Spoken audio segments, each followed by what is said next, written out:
love for my teacher to see experience. Many of my students were curious, how do you feed 50 people on a ship 3 times a day for 3 weeks straight? So I'm here to talk to the chief steward and second cook to find out. Is it different to make food on a ship than it is on land? Yes. How is it different? Different because on land you're stationary. The boats are always moving. So what you're working with doesn't necessarily stay where it's supposed to. I mean, it doesn't necessarily move. It can, but you move.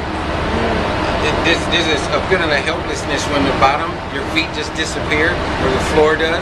So when you hit the right size wave or swell, the floor kind of disappears. So it takes your focus away.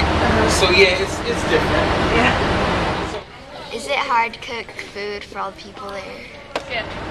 No, not for me. For me, it's easier than where I was because I was in big hotels where I cooked for thousands of people at a time.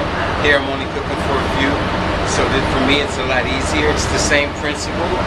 It's called batch cooking, where you cook in small batches. So the first person gets something fresh and the last person gets something fresh. If you cook it all at once, then the last person gets crusty food.